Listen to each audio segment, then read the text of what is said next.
The Old Firm, one of the oldest and greatest breweries in the country. Since its very first establishment, the Old Firm rapidly became a fruitful success and, in no time, pulled all the commoners and royalties across the land to its finest and luscious drinks.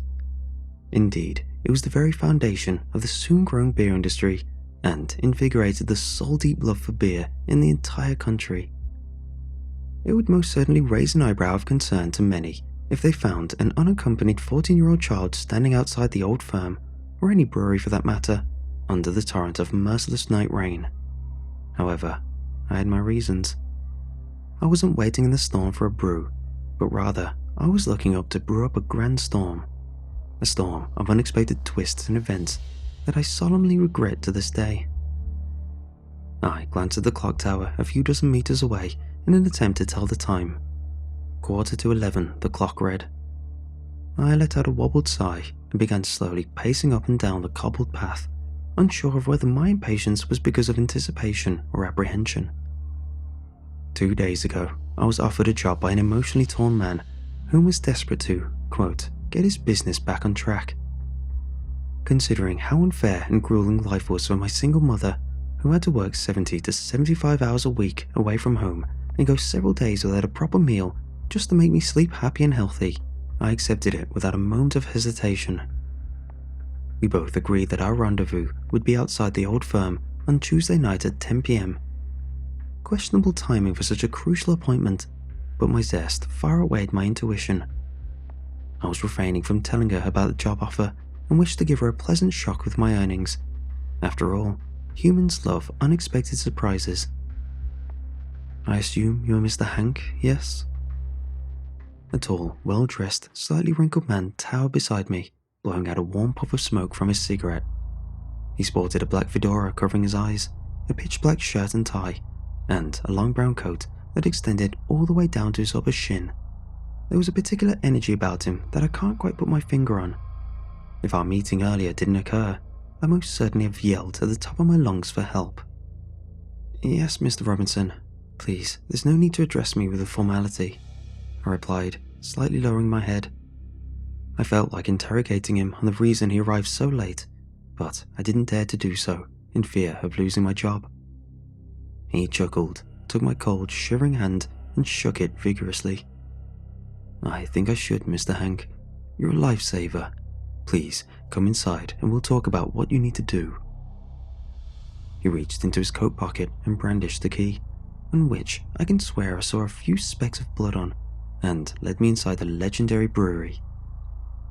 The inside of the brewery heavily contradicted its status and popularity. The wooden table and skinny chairs looked like they were able to collapse at any given moment. The walls were coated with moss and dust that hadn't been looked after by the staff. The floor sung an ugly choir of creaks that was so unsettling to hear. I shivered and grabbed my arms as Mr. Robinson guided me down a flight of stairs. We continued walking down into a secret chamber that was too dark to make out any detail. The air felt extremely tense and hostile, like I was being dragged down into the deepest depths of the underworld. I began to feel uneasy and desired to forfeit there and then. However, the thought of my mother going another night hungry actuated me to follow this man, regardless of my fears. It was only when we were met with a medium-sized plastic-wrapped box did Mr. Robinson stop in his tracks. Without a whisper, he squatted down and attached a sticky note with some writing on the box. Mr. Robinson fumbled into his coat pocket again and brandished a hand-sized bottle containing a yellowish-blue liquid. He then picked up the box and placed it with the utmost care in my arms. His expression, once polite and positive, was now a complexion of earnestness instead. He spoke with a tone like no one would hear from reading a text or a script. The deliverer shall fulfill his duty in delivering this box to no one else but the owner. Not a single word you shall utter to anyone during your journey, no matter who they may be. Upon meeting the owner, you must maintain eye contact with him, and you must be as polite as possible. Once he accepts his delivery and dismisses you, you must immediately turn and make your way back. You shall not look or try to know what occurs inside his house after the delivery is completed. This delivery must be completed before the hour hand strikes 12. The most important rule is to avoid conflict with the owner. Failure to comply with any of these laws will result in severe consequences. He took a deep breath, then pointed at the bottle atop the mysterious box. In any case of the deliverer being in a pinch, he may drink this liquid to ease the situation. However, it is strongly advised to adhere to the rules in the first place to avoid this unfortunate scenario, no matter what happens. But sir, I was under the impression that this was a regular job. This task is way too immense for a 14-year-old, don't you think? I'm aware of that, Mr. Hanks, which is why I shall ascertain a grand sum of wealth for you if you can accomplish this. Do you accept your duty or not? I gulped and looked at the package with mighty contemplation. This felt all too risky for me. Was Mr. Robinson just a crazed person looking for someone to run his errands? What was the reason I was required to strictly follow these ludicrous laws? A bottle for supposed protection? Blasphemy. My stomach growled softly. I was getting hungrier. I breathed again and glanced behind me. Ever since I was born, I was plagued with problems and difficult situations, all of which could have been sorted if we just had a bit more money. A grand sum of wealth would surely do much more than just that. Let us get started, sir. Mr. Robinson's face abruptly lit up with a mixture of relief and joy, almost like he destroyed any remembrance of what he talked about and knew. Excellent. You know your way then. It's quite the distance, and there are no carriages lurking about at this time, so you must make haste, Mr. Hanks. I nodded and dashed up the stairs, 2 steps at a time, back to the service, feeling very much like a new person. I looked at the sticky note attached to the box, trying to engrave the address in my mind. 23 Minnow Section, 2nd Street, door number 12. Getting there is unquestionably not a problem for me. I know my hometown better than one knows their kin. Under the poorly lit lights, I found myself rushing past the corridor of blurry houses, the regular pit pattern of my shoes colliding with the cobblestone street, breaking the deafening silence. My stomach was roaring now, and I slightly winced at the increasing agony. I heard some people yell, curse, and throw buckets of feces at me through their windows, assuming I was a thief. I most certainly didn't blame them. It's a pretty strange thing to see at this time. I had about 40 minutes remaining, but I didn't wish to spend a second longer in this nightmare task I was issued with. I was buried so deep in my ocean of thoughts and conspiracies that I didn't even notice how much I closed in on my destination. I could see it now. 23 Minnow Section, 2nd Street, door number 12. How do I describe it? In comparison to the rest of the town, it looked like that one friend that accompanies a group of friends all the time, but unambiguously doesn't fit in with a group. So near, yet so isolated. Large, yet desolate. There was something about this abode that didn't sit right with anyone who has been unlucky enough to come near it. Still, I moved forward. I had to do this. I couldn't say no. Soon enough, I advanced toward the door and gazed at it in a bid to conceptualize who or what was waiting for me behind the door. I let out all my worries in a weary sigh and gently knocked on the door. The door marginally opened and a middle-aged woman peeked out to greet me. I couldn't see much, but judging from the way she appeared before me, she must have woken up from slumber and was evidently unhappy at my interruption. Her eyes wandered down to what I possessed in my hands, then slowly back up to meet my gaze. We looked at each other for what felt like an eternity. At long last, she was the one to break the silence. "My husband isn't home, young man. I believe it would be sufficient if you leave it here for the time being." I continued staring at her, not daring to say a word. She cleared her throat and spoke in a slightly harsh tone this time. "Excuse me, he isn't home. He returns in 20 minutes' time, dear. You wouldn't want to stay out in this poor weather and possibly wait for him, would you?" I forced myself not to react to her words. That would unmistakably break the very first law Mr. Robinson told me to follow. Just how much time is this woman intending to eat up, I wondered. After an additional minute of blaring silence, she exhaled deeply and shook her head. "Let me fetch my husband. won't take a minute." Shortly after, the woman reappeared on the doorstep with her husband, except he was nothing like I imagined him to be. No, he was far from the appropriate pronoun to call it.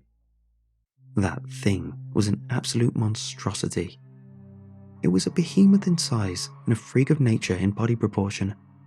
It had a dark, crimson-red complexion. The creature had 2 bony and slim arms and legs. Its mouth displayed a merciless, vicious row of teeth that appeared to decimate anything in existence into mere atoms. Perhaps its most frightening feature was its head. Its head was far larger than its body, which momentarily made me marvel at how it was still able to stand. The creature had 5 eyes, with one massive eye on its forehead, all of their gazes burning my skin right into my very fragile soul. It towered above me, without a word to say. My legs began shaking violently, and my conscious struggle of remaining on 2 feet commenced. I felt a break of cold sweat piling on my neck and back. It was an endeavour to sustain composure. If I don't speak now, I won't speak again. I gulped and extended the package slowly to the beast. I broke a nervous smile and spoke up in the most positive manner I could deliver. "Good evening, sir. I've come to deliver your package." The creature tilted its head to the side and inquisitively looked at the package, unsure of whether to trust the new boy on the job or murder him on the spot. Just as I was beginning to question whether I got the correct address or not and prayed my silent prayers, the creature grinned from ear to ear and let out a giddy laugh. He handed the package to his wife to bring home and returned back to the abyss that was his abode. I took that as the approval message Mr. Robinson mentioned. "I'm glad you appreciate it. Good night, sir." With that said, I set off on my journey back home. I just about liberated a thankful chuckle under my breath. Fair to say, I was pretty amazed at just how easy things went. If only I hadn't celebrated so early. The woman accidentally let the package slip out of its grasp and it fell onto the floor. I must have heard something break in there, perhaps glass. The box looked to corrode slowly, but under the harsh rain it was uneasy to tell. That got the beast's unwanted attention. The woman sunk to the floor and pleaded and cried for the beast to spare her life. To the beast, her life was in the least of its interests. Within seconds, it lunged toward her and crammed her inside its mouth in one go. Her pleaded screams muffled by the horrifying, nauseating sound of sharp razors meeting flesh and bone. Blood splattered and painted the streams of rainwater between the cobble red. It roared indignantly, a shriek so fierce it made my eardrums bleed. This thing was beyond angry now. Before long, his attention was fixated on me now. I was no runner, but even with a few dozen meters head start, the creature caught up to me in mere seconds and pinned me to the floor with its misleading, abnormal arm strength. It rapidly clawed at my face and my neck, ripping off chunks of flesh and skin. I tried to wriggle and push the thing off of me, but my attempt was in vain. It wanted to kill me too. I saw it in its bloodlusted eyes. Effortless, it hoisted me up and welcomed me with its savage, brutal set of teeth. With my free hand, I grabbed the liquid in my right pocket and flicked it open.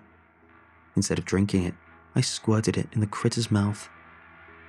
The creature yelped and gagged in pain, letting me go. I fell down onto the floor and backed away from it immediately.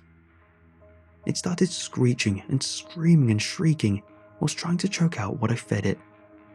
The liquid seemed to have inflamed it from inside out, and large pores emerged around its torso. A steady stream of blood, organs and acid flowed out of its hideous body as it descended onto its knees. The creature shot me one last conquered stare as its eyes rolled to the back of its skull. I looked at the bottle in my hand with bewilderment. Ease the situation, according to Mr. Robinson, meant killing yourself to save the pain. Realizing the gravity of the state of affairs I was in, I silently cursed at Mr. Robinson. I made an effort to rise on my feet, but to no avail. I broke some ribs from the fall and fractured my right ankle. My right cheek was slashed and a few parts of my neck was missing. I was lying in a pool of water, mud, and blood. I was losing a lot of blood and needed urgent medical attention. My vision became obscure, and I felt myself breathing a lot slower. 10 weeks later, I was healthy and fit again. The hospital did quite a splendid job of fixing me up. They did surgery on my face and neck, as well as treated my ribs and fractured ankle. The doctor said I was blessed to be alive, and had they not arrived any sooner, I would have breathed my last that night. Nobody was able to find out the cause of the event, and it was eventually labelled as a mystery. The only person who's fully aware of what happened was my mother, who was on her way back home from work. She was the one who sought medical attention for me while I was half dead.